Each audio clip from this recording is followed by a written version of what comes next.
അസ്സലാമു അലൈക്കും വറഹ്മത്തുള്ളാഹി വബറകാതുഹു. ബിസ്മില്ലാ അൽഹംദുലില്ലാ വസ്സലാത്തു വസ്സലാമു അലാ റസൂലില്ലാ.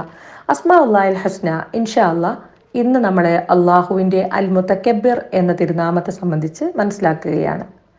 അൽ മുതക്കബ്ബിർ എന്ന നാമം കിബ്രിയാ എന്ന വിശേഷണത്തെയാണ് അറിയിക്കുന്നത്. അഥവാ ഏറ്റവും ഉന്നതമായ മഹത്വം അള്ളാഹുവിന് മാത്രമാണ് എന്നതാണ് അൽ മുതക്കബ്ബിർ അർത്ഥമാക്കുന്നത്.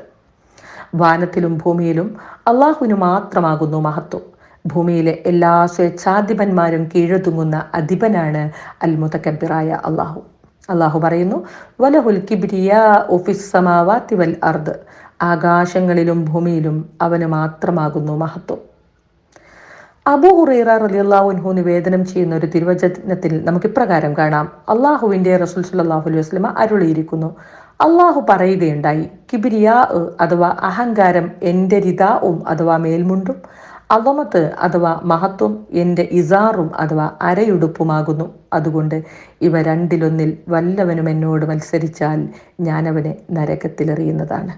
അതെ, കിബ്രിയാ എന്നത് അള്ളാഹുവിൻ്റെ മഹത്വത്തെ മാത്രം വിശേഷിപ്പിക്കുന്ന വിശേഷണമാണ്. എന്നാൽ പടപ്പുകളിൽ ഈ വിശേഷണം ഇകഴ്ത്തലിൻ്റേത് മാത്രമാണ്. അതുകൊണ്ട് തന്നെ അതൊട്ടും തന്നെ പാടില്ലാത്തതും കുറ്റകരവുമാണ്.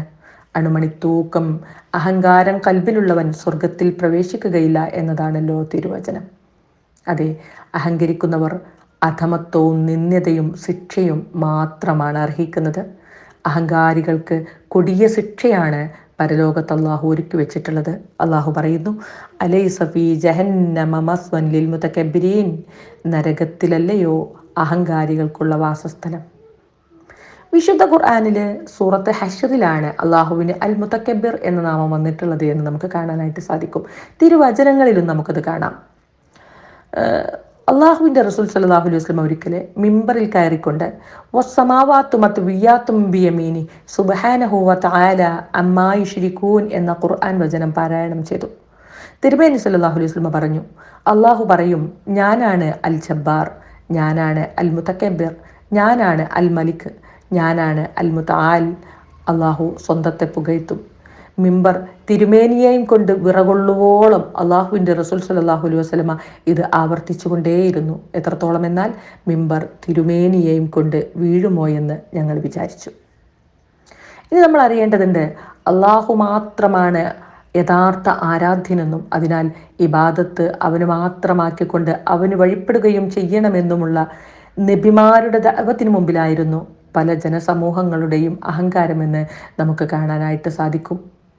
അള്ളാഹു പറയുന്നു, ഇന്നഹും കാനൂ ഇദാ ഖീല ലഹും ലാ ഇലാഹ ഇല്ലല്ലാഹു യസ്തക്ബിറൂൻ.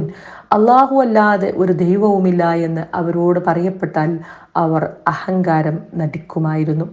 അതുകൊണ്ട് അൽ മുതകബ്ബിറായ അള്ളാഹുവിന് പൂർണ്ണമായും വഴിപ്പെട്ടുകൊണ്ട് അവൻ ആരാധനകൾ അർപ്പിക്കുക.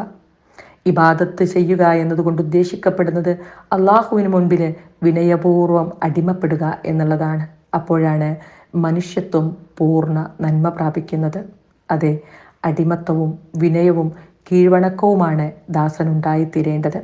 അള്ളാഹുവിൻ്റെ വലിപ്പവും മഹത്വവും സ്ഥാനവും ഗാംഭീര്യവും അംഗീകരിച്ചും സമ്മതിച്ചും അള്ളാഹു അക്ബർ എന്ന് പ്രഖ്യാപിച്ചും അള്ളാഹുവിനെ മാത്രം ആരാധിച്ചും ജീവിക്കുമ്പോൾ മനുഷ്യൻ വിജയം പ്രാപിക്കുന്നു.